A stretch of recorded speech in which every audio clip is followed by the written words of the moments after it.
12th week in Ordinary Time, Friday reflection. Leprosy. Leprosy is caused by a bacteria. We call that sickness Mycobacterium leprae, where that bacteria harbors in a place which is cool in the body. And then your nerve system is damaged and you don't feel anything when you have leprosy. Parts of the body will melt and fall, but you don't feel the pain. That is dangerous, my dear friends. That is completely dangerous. If you don't feel that you are devoured by sin, if you don't feel that you are destroyed by sin, if you don't feel what's happening, if your conscience is dead, you are suffering from spiritual leprosy. Parts of the body will fall away from the body. Parts of the body will fall away from the body.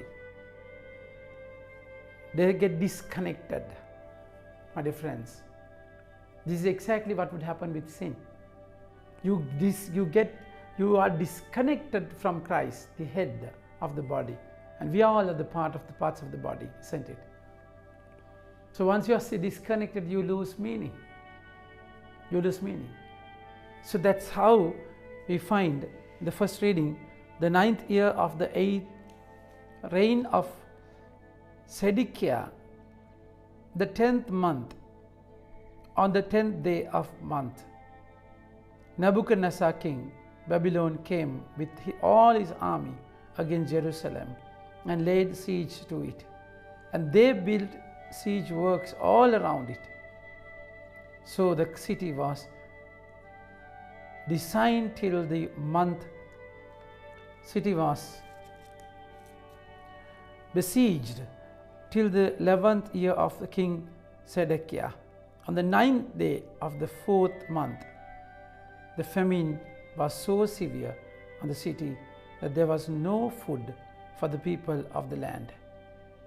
Then breach was made in the city, and all the men of war fled by night by the way of the gate between the two walls, by the king's garden, and the Chaldeans were around the city, and they went in the direction of Arab.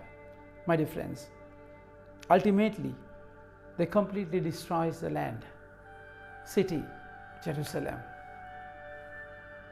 Once you are disconnected, you have been destroyed. That's the danger of sin. That's the danger of sin. So they completely demolished the city and the temple. The presence of God is gone. In your life, the moment you lose connection, the moment you lose the presence of God, you're done, my dear friends. So that's where you feel that you don't feel anything. That's exactly where how you suffer with the absence of God. That's why it is needed you come in contact with Him. Only He can answer you. No one else, my dear friends, no one else. Only He can answer you. That's exactly where today we find the gospel we find. When Jesus came down from the mountain, great crowds followed Him. And behold, a leper came to Him and knelt before Him, saying, of course, the great crowd, nothing happened with them. This particular leper came and knelt before the Lord. That's the blessing in disguise, isn't it? He is physically he's suffering from leprosy, but not spiritually. He knows that there is a problem. He exactly knows that. And in the same time, he knows only Jesus can heal him. The answer is with the Lord.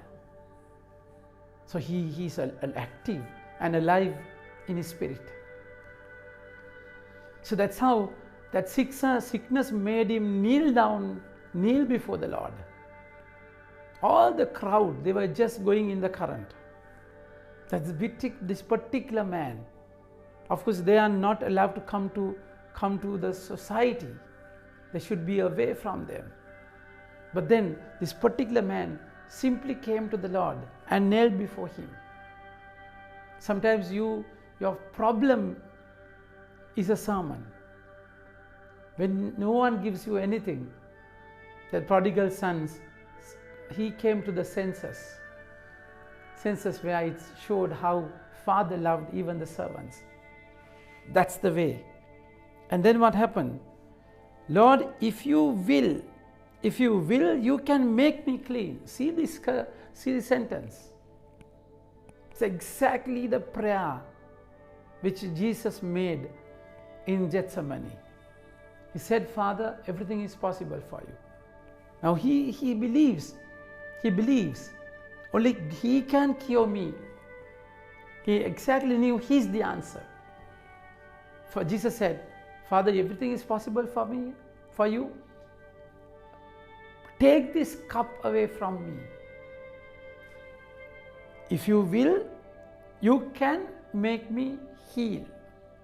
That's his will. But then Jesus says, not my will, thy will be done. Now he says, if you will, you can make me clean. If you will, you can make me clean. It shows, even you don't cleanse me, it's okay. As long as it happens with you, as long as you are there. His giver is bigger than the gift. He's never suffered from the leprosy spiritually. Then what happened?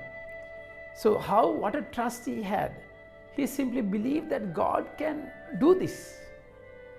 So if you are not spiritual leprosy, you are not you don't suffer from spiritual leprosy, you will know that God can answer your problem.